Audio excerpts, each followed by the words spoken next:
All right, what up? We're back. So moving on, getting into the off season. I had leg day, Aidan had chest. Worked up to 310 on the squat. Jumped into Brandon Lilly's Cube program, try and kickstart my off season for the growth. Get a little more into that as we go. But topic of today will be mitigating variables for consistent performance. I'm gonna let him take over real quick on that note. So basically, we have a few key points to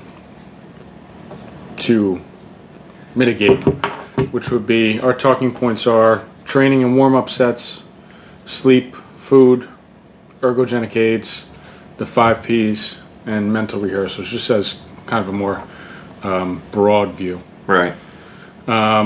So training, warm-up, and warm-up sets. You're big on that. Obviously, he's more meticulous with this than I am. So what I try and do, which works out really well, if you think about the broad spectrum of how many outcomes there can be in a certain situation, and you take every possible factor beforehand within reason that you can, and do the same thing each time, those variances become smaller and smaller and smaller. So when I get into the gym, I do the same thing every time. First, I start on the foam roller. Then Alleister will tell you I start on my Aldoa stretches and some yoga-ish poses. Then I'll do my hip mobility and my shoulder mobility, and I'll get into whatever I'm doing that day. So that's really one thing that's very important, is sticking with a consistent warm-up. It doesn't have to be the same thing for each body part. So if I'm doing legs, maybe I won't do as much of the shoulder complex. But if you mitigate that variable, that takes away, that's one more variable that takes away from what could have possibly gone wrong with your set, or wrong with your rep, or wrong that whole day. And the other, jumping in real quick with that, the other thing too is you guys are going to go through a trial and error period with these variables. You have to identify these variables to begin with too, and then on top of that, he's found these methods that are working for him. Obviously, they work for a broad spectrum of people, and once you find these mitigation techniques to eliminate the variances coming into your workouts, that's how you know you're going to be successful, because he's not doing random things that he doesn't know aren't going to work. He's doing things consistently that he knows does work, and then now these variances are much smaller. And this gets down even to my exact warm-up sets. Right. I've consistently done these same warm-up sets since I started lifting. Mm-hmm. And the progress is really good. So yes. It goes proof in the pudding right there. Yes. You can look at his numbers. So essentially, when you get into the gym, do the same thing every time until you're ready for that first set. That's what we're trying to get at here. Next thing will be, we'll talk about the 5 Ps next. Yeah, so 5 Ps, this is going to kind of mold a couple ideas into one, but you don't even know what it is. You're like, 5 Ps, what are those? So we got proper preparation prevents poor performance. Basically what that's going to come down to is, again, what the topic of the day is, mitigation of variables and variances throughout your day. If for some reason, there's a couple days that go by where I'm not consistently doing the same things that he's talking about, then that proper preparation begins to degrade to the point where you develop bad habits, and then you start to get into these bad habits, and then they compound, and then it just becomes a snowball effect. So staying consistent with proper preparation and the fine-tuning of what you already know works is going to help you prepare to be progressive, which is consistency and progress over time is going to equal success. That's kind of like the formula that leads right into it, but we'll just jump right into this because it goes right into one another. So mental rehearsal and proper preparation prevents poor performance is pretty much, they mold right into each other, because mental rehearsal is exactly what that acronym is for.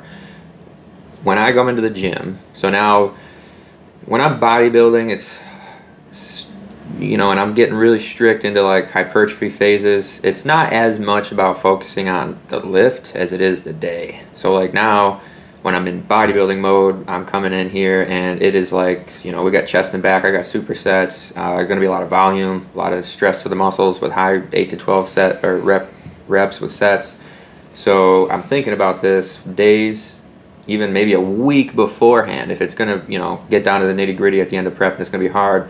I feel like it is a little easier to do with powerlifting because when I do mental rehearsals, for example, with the cube, if Brandon Lilly's calling me to do, for example, today 310 on the squat for 8 sets of 3, I've thought about that for 3 days in a row now, and I've actually I've visualized in my mind doing 8 sets of 3, in not like unrealistic fashion either. Like I visualize exactly how it's going to go. I'm going to move it around a meter a second when I come in there that week. So in my mind, I'm visualizing I'm smashing that weight just about a meter a second. I do it over and over again. Think about it and get ready until the day comes, and then you've rehearsed so much in your mind, and don't get me wrong, there's diminishing returns there, but it's all compounded. All these topics compound on one another.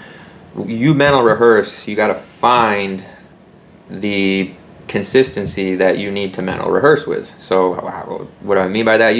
You could just be sporadic with your thoughts, going all over the place, spiking cortisol, and then the next thing you know, it's catabolic. It's not good for coming into the day. But if you found a good way to mental rehearse coming into a lift, and then you do that consistently, now you've mitigated your variables and your variances. And what you're doing there is you're applying a stimulus cognitively to your brain that is then going to be applied to your body later. So there's going to be some level of adaptation there just from you thinking about it. Yep, neurological mind and muscle connection. That's a real thing. People don't understand this stimulation of muscle fibers, and neurons. It's what weightlifting is all about, really. It's a lot of hypertrophy and neurological connections. So, and we'll get into a lot of these topics as we go, but that's like a whole 20-minute topic in itself. So, next thing is going to be sleep. Now, he's huge with this. Sleep is, as you can see, I got this little ring here. This is called the Aura Ring. Company, shout out to Aura Ring. There you go. This is a great product. Oh yeah. And sleep is arguably the how am I going to put this? Sleep is arguably the least used performance enhancer, if you will. Yes. You're recovering during deep sleep, and your mind is recovering during REM sleep. So you need both of those things in order to have consistent progress. You just won't see the level of progress that you will see if you're getting 8 hours a night. It is one of the most important things that you can do if you're training in a high volume state, or even just a high CNS state, or for a strength and power or something like that. You need to get your sleep.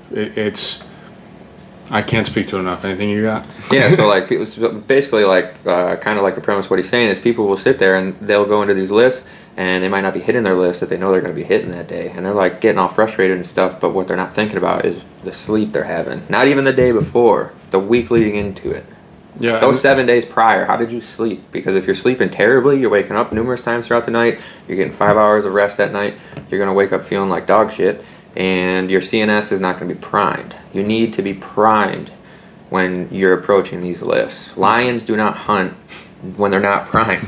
They prime themselves. They get good sleep and they stretch and they get ready to go. Sleep like 20 hours a day. Yeah, they're ready to go when they're ready to kill. That's how you have to be.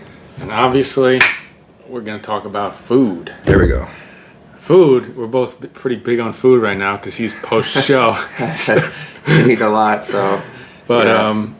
Food is my second biggest method of mitigating any variable.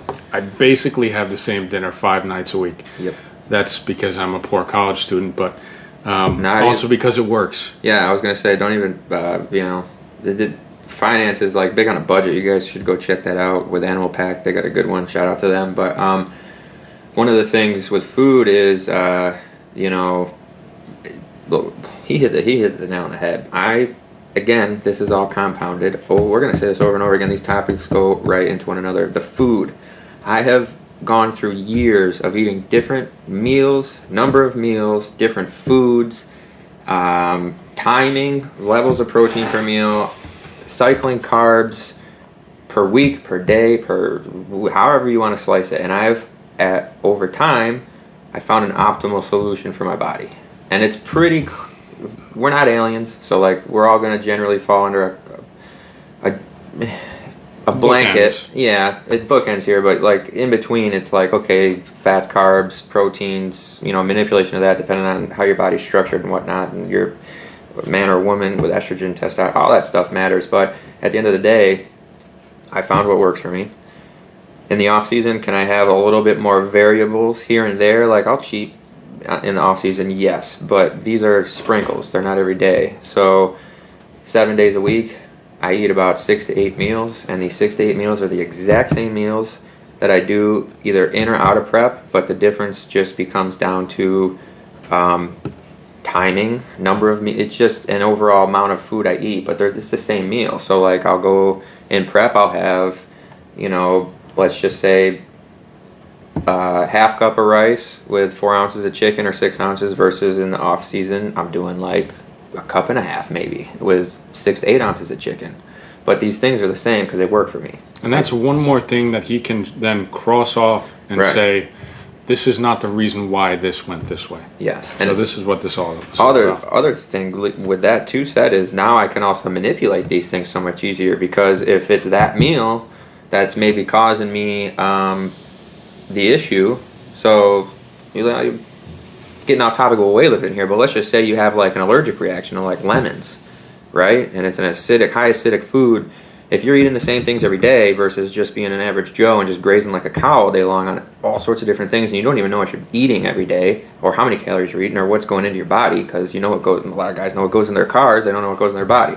So with that said, you can literally start to easily fine-tune these meals and say, okay, is it the lemons? Let me take the lemons out. Go for a week. Is it the extra hot sauce? That's got a lot of sodium coming into it. Let's see what happens if I take that out a little bit. And then go from there. And now you can start to isolate these things one by one. Versus like an average Joe could be like, well, let me take this out. But, there's 150 different foods he's eating a day because he's grazing or she. So it's just, it becomes a lot harder. There's no possible way to track everything that's going in if you're eating all that different type of stuff. Yeah, you're eating like that, you're increasing your variances, versus what we're trying to tell you is the mitigation of variances, and it's pretty simple. The last thing we got is ergogenic aids, and I got a little story for you.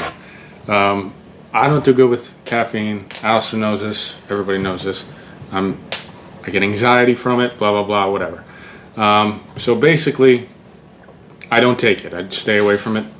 And as you can see, I've got this pretty fine-tuned to the point where I'm eating legitimately the same meals pretty much every day. I'm getting the same exact amount of sleep, going to bed at the same exact time. All of my training, my warm-up sets, my mobility, everything is the same week to week, no matter what the number is. And then for the program that I was on, everything was already laid out before. I had written everything out, my percentages, what I was going to hit, when I was going to hit it. The workout times were the same, so everything was the same. Yep. This is the main point of this. And the last week from my peak week, a lot of things went wrong with COVID, and I had to take a trip home and do my PR there. And I got a little nervous. I took probably about 500 milligrams of caffeine, which is a walk in the park for this guy, but for me that's basically loading up a gun and shoot me in the head with it. And I failed miserably. So now I've mitigated literally every other variable aside from this one, and I failed. Not because I didn't have the strength, but because of introducing another variable. So that's why this is so important, and that's why we want to talk about this today. Right. Yeah, and so exactly like same thing as if even somebody. Oh, you can go reverse effect too. Like it's kind of like a similar effect. Why like the body gets for example, like headaches and stuff when you go off of caffeine, because you've now taken away. You have the withdrawal. Yeah, the withdrawal, and there's a new variance in a reverse fashion in your body now, where it's like you were using that ergogenic aid to the point where it's got diminishing returns you no longer get that ergogenic aid, and there's no more ergogenic benefits. So, then you take it away completely, thinking like you need to restart, but then there's that reverse effect. So you have a variance there now, which is no good either. So you got to. That's why diminishing returns is a prominent thing. Keep everything consistent. Keep everything consistent. Be disciplined. He's big on writing everything down. Yeah. Every little thing. I have every 90. I'd say percentage-wise, about 98% of my workouts since 2011. That's about 6 days a week. So I wanted to eliminate another variance. Mm-hmm. I don't want to come into the gym and say, what did I do last week? What did I do this day? Or how was I feeling that day? And why was I so good that week? So let me go back and look. I can. I've eliminated a variable that I have to guess based off of memory. Now I can just physically see what I did. I write down little notes. Maybe my stomach was upset that day or whatever, just so I can go back and look at these notes, and then boom. Now I have literally eliminated one single variable. So, yeah. All right. Anything else? That's it for me. I think that's it for us. Warzone out. Appreciate you guys.